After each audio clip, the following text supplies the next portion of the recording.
আজকের গল্পটা শুরু হয় 1943 সালের দ্বিতীয় বিশ্বযুদ্ধের সময়। শুরুতেই আমরা গ্যারেট নামের একটা মেয়েকে দেখি। সে তার হাতে রেডিওর মতো একটা বক্স নিয়ে কিছু খুঁজছে। কিছুক্ষণ পর গ্যারেট এয়ারপোর্টের একটা রানওয়েতে এসে দাঁড়ায়।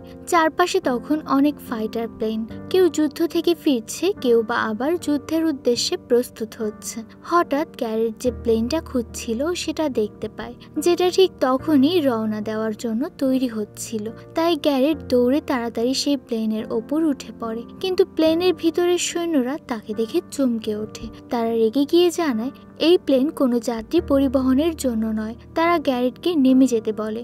তখন গ্যারেট সামনে থাকা একজন সৈন্যের হাতে একটা চিঠি দেয় আর বলে তাকে এখানে পাঠিয়েছেন মেজর রিগট।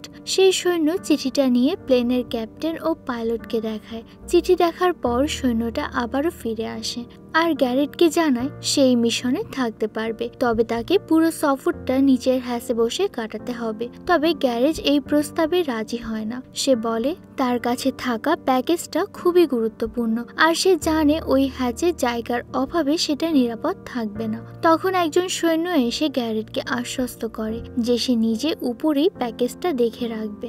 গ্যারেট তাকে বিশ্বাস করে প্যাকেজটা তার কাছে রেখে দেয় আর নিজে হ্যাচে নেমে যায়। এরপর প্লেনটা নিউজিল্যান্ডের অকল্যান্ড এয়ারবেস থেকে উড়াল দেয়। গ্যারেটের যাত্রা শুরু হয়। নিচের হ্যাচটা খুবই ছোট। গ্যারেট সেখানে বেশ অস্বস্তিতে পড়ে যায়, তাও নিজেকে মানিয়ে নেওয়ার চেষ্টা করে। বারবার তার প্যাকেজটার কথা মনে পড়ছে, কারণ ওটা তার জন্য ভীষণ মূল্যবান। এমন সময় হঠাৎ গ্যারেট একটা অদ্ভুত শব্দ শুনতে পায়। মনে হয় যেন বাইরে থেকে কেউ আসছে। সে হ্যাচের বাইরে তাকিয়ে দেখার চেষ্টা করে, কিন্তু কিছুই দেখতে পায় না। তাই সে ব্যাপারটা পাত্তা না দিয়ে আবার প্যাকেজের খোঁজে প্লেনের ক্যাপ্টেনের সঙ্গে যোগাযোগ করার চেষ্টা করে, কিন্তু ক্যাপ্টেন জানায় তারা কোনো যাত্রীর সঙ্গে কথা বলার অনুমতি নেই। তখন গ্যারেট বলে সে কোনো যাত্রী নয়, বরং তার মতোই এক ক্রু মেম্বার। সে একজন ফাইটার প্লেনের পাইলট এবং ফ্লাইট মেকানিক। কিন্তু এসব বলার পরও কেউ তাকে বিশ্বাস করে না, বরং তাকে নিয়ে হাসাহাসি করে। এমন সময় গ্যারেট দেখে হ্যাচের নিচে থাকা কাঁচটা ভাঙা, এতে ঠান্ডা বাতাস ভেতরে ঢুকছে। সে তার রুমাল দিয়ে ভাঙা অংশটা ঢেকে দেয়। এরপর আবার ক্যাপ্টেনের সঙ্গে কথা বলার চেষ্টা করে, কিন্তু হঠাৎ মেঘের মধ্যে একটা অজানা প্লেন দেখে সে চমকে যায়। ঠিক তখনই তার চোখ পড়ে প্লেনের পাখায়। সেখানে সে দেখে একটা অদ্ভুত জন্তুর মতো কিছু। গ্যারেট সাথে সাথে সেটা ক্যাপ্টেনকে জানায়, কিন্তু তখনও কেউ তার কথা বিশ্বাস করে না। এরপর গ্যারেট খুব দুশ্চিন্তায় পড়ে যায় তার প্যাকেজ নিয়ে। সে হ্যাচ থেকে বের হবার চেষ্টা করে, কিন্তু সে সময় হঠাৎ হ্যাচের হ্যান্ডেল ভেঙে যায় আর হ্যাচ আটকে যায়। গ্যারেট হ্যাচ খুলতে আরো চেষ্টা করে, কিন্তু এবার সেটার স্প্রিংও ভেঙে যায়। সে আটকে পড়ে সেই হ্যাচের ভেতরে। গ্যারেট এখন খুব টেনশনে পড়ে যায়। এর মধ্যে আবার সেই অদ্ভুত শব্দ শোনে, এবার অনেক জোরে। হঠাৎ দেখে একটা জন্তুর মতো কিছু হ্যাচের পাশ দিয়ে যাচ্ছে।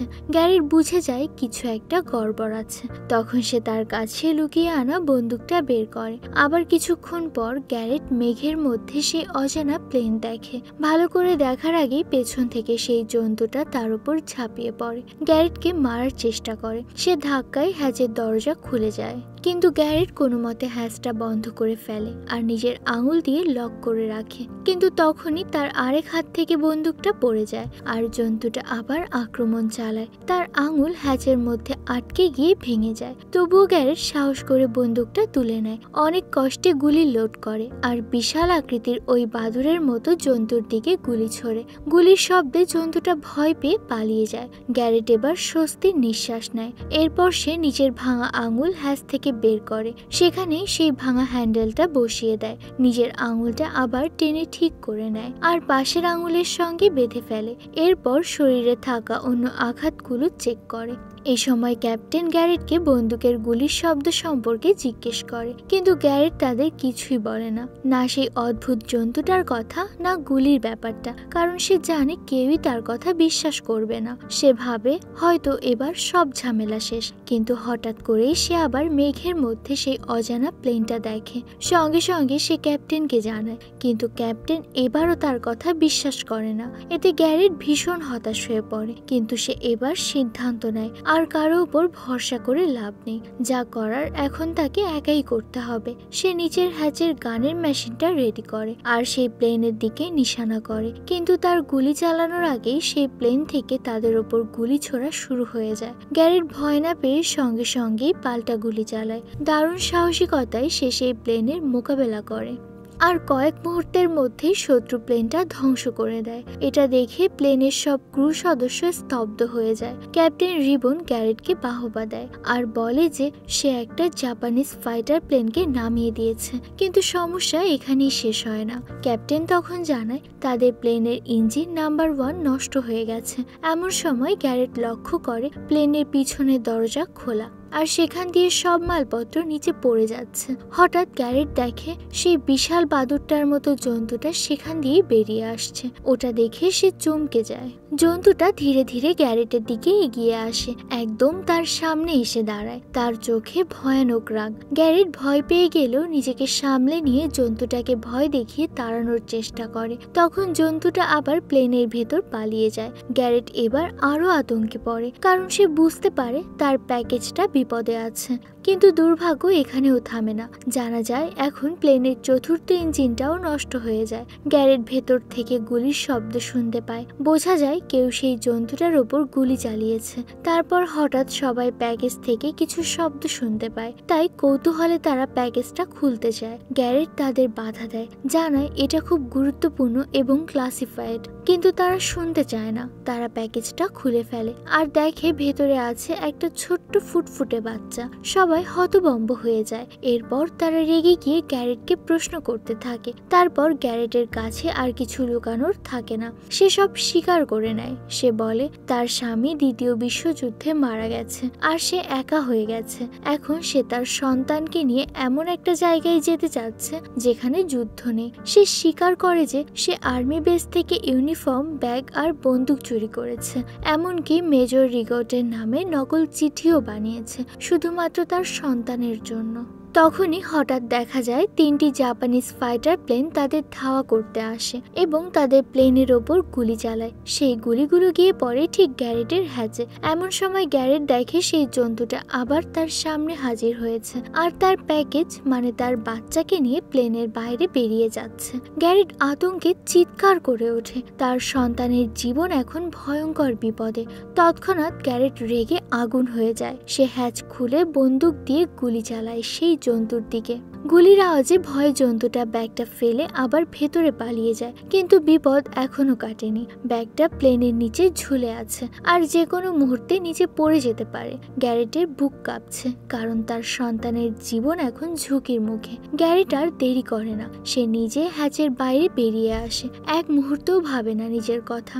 বাইরে তখনও গুলি ছুটছে, চারদিকে শুধু বিপদ। কিন্তু গ্যারেট নিজের জীবনের চিন্তা না করে শুধুমাত্র সন্তানকে বাঁচানোর জন্য লড়াই করে যাচ্ছে। সে কোনোভাবে ব্যাগটার কাছে পৌঁছায়, কিন্তু তখনও সেটা তার নাগালের বাইরে ছিল। গ্যারেট দ্রুত একটা রডের সাহায্যে ব্যাগটা নেয়ার চেষ্টা করে, কিন্তু রডটা ছোট হওয়ায় সে সেটা নিতে পারছিল না। পরিস্থিতি ভয়ানক হয়ে ওঠে। ব্যাগটা যে কোনো সময় নিচে পড়ে যেতে পারে। ঠিক তখনই ব্যাগটা নিচে পড়তে শুরু করে, কিন্তু গ্যারেট তৎক্ষণাৎ লাফ দিয়ে ব্যাগটা ধরে ফেলে। তারপর সে কোনো মতে ব্যাগটাকে নিজের কাছে নিয়ে প্লেনের উইং ধরে উঠে পড়ে। ব্যাগ খুলে দেখে তার সন্তান পুরোপুরি নিরাপদে আছে, কিন্তু ওদিকে জাপানিজ প্লেনের হামলা তখনও চলছে। তাই গ্যারেট ও তার সন্তান এখনো নিরাপদ নয়। গ্যারেট এবার প্লেনের মেইন কেবিনের দিকে যাওয়ার চেষ্টা করে। কিছুক্ষণের মধ্যেই সে প্লেনের মেইন কেবিনে পৌঁছে যায় এবং কেবিনের উপরে উঠতে চায়, কিন্তু তার উঠতে অনেক কষ্ট হচ্ছিল। তাই সে প্রথমে তার বাচ্চার ব্যাগটা ওপরে তুলে নিরাপদে রেখে দেয়। তারপর নিজে ওঠার চেষ্টা করে। হঠাৎ সে পিছলে পড়ে যায় এবং এক টুকরো কাপড় ধরে ঝুলে পড়ে। কাপড়টা তখন ছিঁড়ে যায় আর গ্যারেট নিচে পড়তে শুরু করে। ঠিক তখনই একটি জাপানিজ প্লেনের বিস্ফোরণের ধাক্কায় সে আবার নিজের প্লেনের ভেতরে ছিটকে পড়ে আর এইভাবেই তার প্রাণ এ যাত্রায় রক্ষা পায়। এই দৃশ্য দেখে প্লেনের একজন সৈনিক হতভম্ব হয়ে যায়। গ্যারেট নিজেও বোঝে না কিভাবে এসব হচ্ছে। এর মধ্যে ওই সৈনিক গুলি খেয়ে মারা যায়। গ্যারেট আতঙ্কে পড়ে যায় এবং দ্রুত তার শিশুকে নিয়ে ক্যাপ্টেনের দিকে দৌড়ায়। তখন সে দেখে কেবিনে এক ব্যক্তি সে ভয়ানক বাদুড়ের সঙ্গে লড়াই করছে। জন্তুটা তাকে নিচে ছুঁড়ে ফেলে দেয়। এটা দেখে গ্যারেট ক্ষিপ্ত হয়ে ওঠে।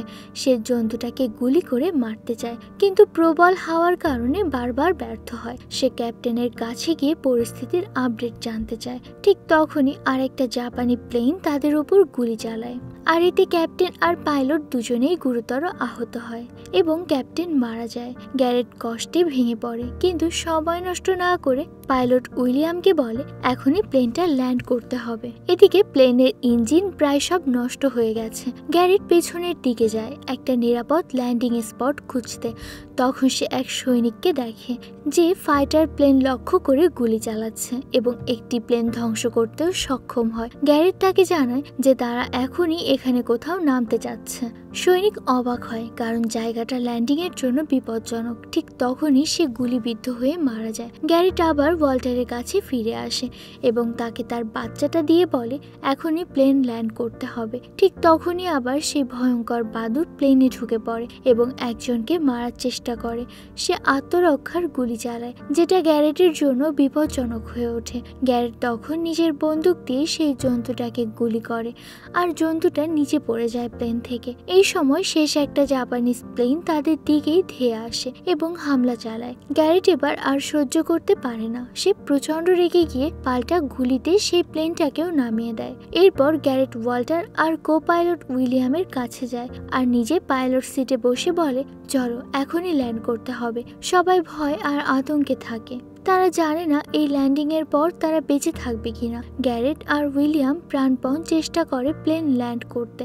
ল্যান্ডিং এর আগে গ্যারেট একবার পেছনে ফিরে নিজের বাচ্চার দিকে তাকায়। তারপর তারা নিচে নামতে থাকে। প্রচন্ড ঝাঁকুনির পর অবশেষে তারা নিরাপদ প্লেন ল্যান্ড করতে সক্ষম হয়। ল্যান্ড করার পর সবাই খোঁজ নেয় কে কেমন আছে।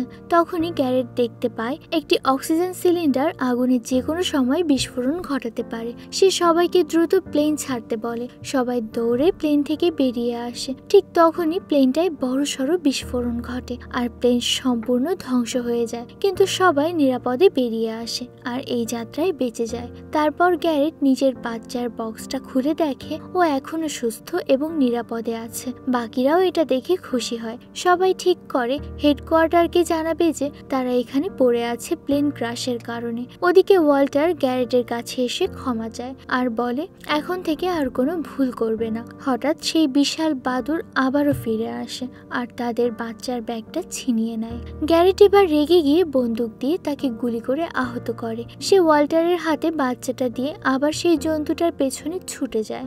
এবার সে ভীষণ রেগে থাকে। গ্যারেট দৌড়ে গিয়ে জন্তুটার লেজ চেপে ধরে আর প্রচন্ড মারধর শুরু করে, কারণ জন্তুটা বারবার তার বাচ্চার প্রাণ নিতে চেয়েছে। জন্তুটা এবারও গ্যারেটকে মারতে চায়, কিন্তু গ্যারেট তার হাত ভেঙে তার নিজেরই নখ ওর গলায় ঢুকিয়ে দেয়। এতে জন্তুটা ছটফট করতে করতে মরে যায়। সব শেষে গ্যারেট বাচ্চার কাছে ফিরে আসে আর দেখে বাচ্চাটা কাঁদছে। সে তাকে কোলে নেয়, একটি ছোট্ট পাহাড়ের ওপর বসে খাওয়াতে থাকে। এতে বাচ্চাটা শান্ত হয়ে যায়। আর এইভাবেই শেষ হয় এই সাহসিকতা, মায়ের ভালোবাসা আর যুদ্ধ জয়ের গল্পটা। তো কেমন লাগলো আমাদের আজকের এই গল্পটা অবশ্যই কমেন্ট করে জানাবেন। আর নতুন কোনো গল্পের রিকমেন্ডেশন থাকলে সেটা আমাদের কমেন্ট বক্সে লিখে জানাতে পারেন। দেখা হবে নতুন কোনো গল্প নিয়ে নতুন কোনো সময়ে। সেই অবধি ভালো থাকুন, সুস্থ থাকুন। আল্লাহ হাফেজ।